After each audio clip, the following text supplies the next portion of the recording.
Je m'appelle Matamsoué Sabine Kouli et je suis artiste chanteuse, chef de chœur et animée par plein d'autres passions, par la passion de l'image, la photographie et la vidéo. Je réalise des films documentaires sur les artistes du monde. Et ce qui m'a toujours accompagnée depuis très très longtemps, c'est l'amour de l'humanité. Et c'est ce qui m'a poussée à être sur les routes du monde depuis une trentaine d'années maintenant.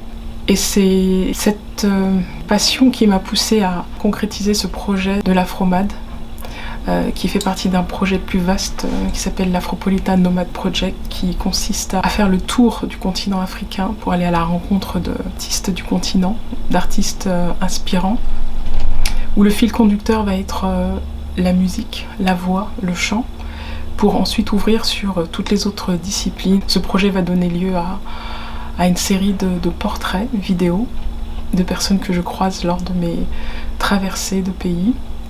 Ce projet a commencé en août 2021 et il va durer au moins 4 ans, au moins 4 ou 5 ans, puisque le continent est vaste.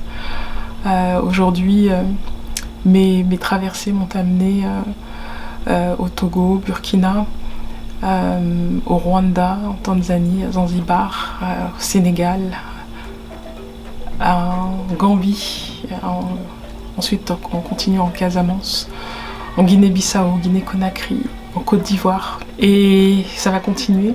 L'idée c'est de faire tout le tour, de passer de Dakar et de descendre et d'arriver jusqu'en Éthiopie. En étant femme seule et qui voyage, je me suis pas souvent sentie en danger, que ce soit sur le continent africain ou même ailleurs, lorsque j'ai traversé l'Amérique latine ou bien le Moyen-Orient ou l'Asie. Je pense que c'est véritablement une sorte d'état d'esprit, comment on se présente au monde et quelle est l'énergie qui nous traverse lorsqu'on est dans des contextes différents. Et j'aime bien l'adage qui dit Your vibe attract your tribe. C'est très juste en fait, c'est notre énergie qui va attirer les personnes qui vibrent sur le même diapason un petit peu. Et finalement, je n'ai rencontré que de bonté, que de personnes qui ont été bien dans les parcours que j'ai pu faire seule.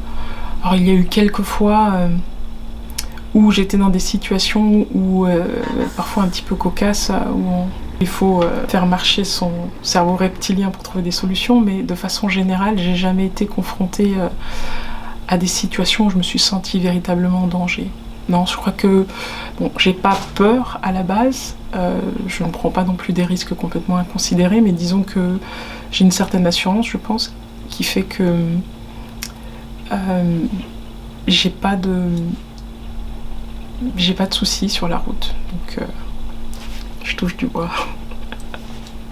Lorsque je suis sur la route et que je traverse tous ces pays inconnus avec souvent des langues que je ne connais pas, je suis dans un état d'esprit d'ouverture, de découverte. À chaque fois la magie opère, c'est-à-dire qu'il y a toujours une personne qui va me dire va là-bas et je rencontre les bonnes personnes. C'est comme si je tirais le bon fil de la bobinette et je vais rencontrer un artiste qui va en présenter un autre et puis par ricochet ça va mener à des très belles rencontres. Donc j'ai pu rencontrer des gens véritablement inspirants, extraordinaires, talentueux, humbles. Les rencontres ont été riches.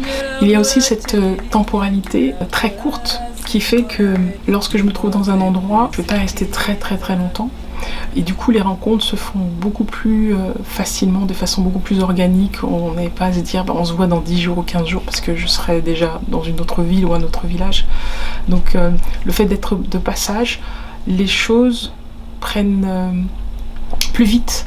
On fait les choses vraiment sur l'instant et ça donne des rencontres qui sont inattendues et puis aussi riches parce que je vais prendre le temps justement de discuter véritablement avec les personnes, de voir quels sont leurs anima, quelles sont les choses qui les ont influencés, les personnages qui ont compté pour eux, les contextes de leur processus créatif. Donc c'est très enrichissant et nourrissant aussi à la fois. Pour moi, l'Afrique elle est extrêmement variée. Elle est riche, elle est diverse, elle est animée, elle est forte, elle est résiliente. Sa force, une richesse culturelle incroyable, une diversité linguistique qui est complètement folle. Même à l'intérieur d'un seul pays, on peut parler plusieurs, 4, 5 langues différentes. Ce sont ses couleurs, ses odeurs, ses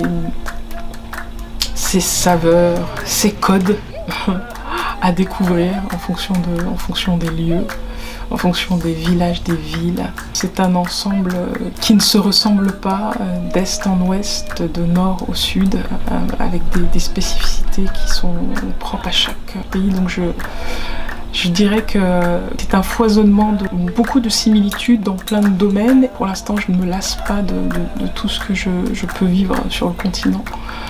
Et c'est tellement vaste que je pense qu'une vie ne suffirait pas à en faire le tour et à embrasser tous les contours. Une anecdote, je me rendais au FESPACO, au Burkina, et c'était encore le moment des fermetures des frontières pour cause de Covid. J'étais dans le transport et on m'a demandé à un moment donné de descendre du bus pour vérifier ma pièce d'identité. Puis on laisse un petit billet au soldat pour nous laisser passer. Et là, pour une raison que j'ignore, le soldat ne voulait pas me laisser passer, il me demandait mon ordre de mission. J'avais pas d'ordre de mission. Il me garde tant et si bien que lorsque je repars de là, le bus avec lequel je suis venue était parti. Avec dedans mes affaires, mes passeports, mon argent, mon matériel et mon sac. Et là je me retrouve au milieu du désert avec aucun moyen d'appeler qui que ce soit, parce qu'il n'y a pas de réseau.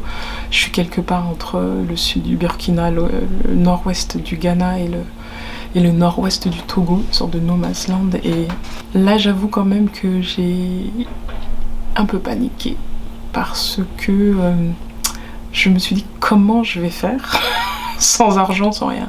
Et là, je vois un soldat qui est un peu loin. Je crois que c'était la personne qui m'avait fait descendre du bus d'ailleurs. Et je vais vers lui et je lui dis « Vous ne me laisserez pas ici !» Et donc je le crie dessus, avec la petite larme quand même qui coule ici, la larme de désespoir. Et là au loin, il voit une moto et il lui fait signe en lui disant « Viens ici !» Il l'attrape, il y a la moto qui arrive et il lui dit tu prends madame et tu vas aller chercher le bus. Et donc je me retrouve derrière cette moto et où je suis en train de crier dans les oreilles du gars en lui disant dépêchez-vous, pour essayer de tenter de rattraper ce bus qui passait par les chemins, des chemins de terre poussiéreux. Arrivé un moment, on arrive à rattraper ce bus et comme il était surpris de voir quelqu'un qui faisait des signes comme ça, je lui ai demandé de s'arrêter. Et comme il s'arrêtait pas, j'ai demandé à la moto de lui couper la route pour qu'on le passe devant.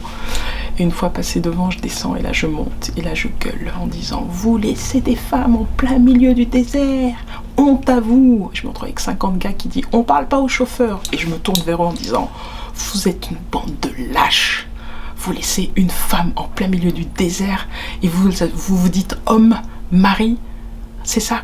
Frère, c'est comme ça que vous êtes, honte à vous. » Et là, ils sont tous tués et je suis partie m'asseoir comme une bombe au fond du car. Et je suis restée là, j'ai plus voulu descendre au checkpoint pendant presque 17 heures avant d'arriver au Togo. Donc sur le coup, j'avoue que j'étais extrêmement en colère. Bon, maintenant, avec le recul, j'y pense avec beaucoup de sourire. Parce que finalement, ce sont les événements qui tranchent avec toutes les belles choses qui arrivent, ce sont les choses qu'on raconte en retour de voyage. Mais globalement, tous mes voyages se passent extrêmement bien. Dieu merci.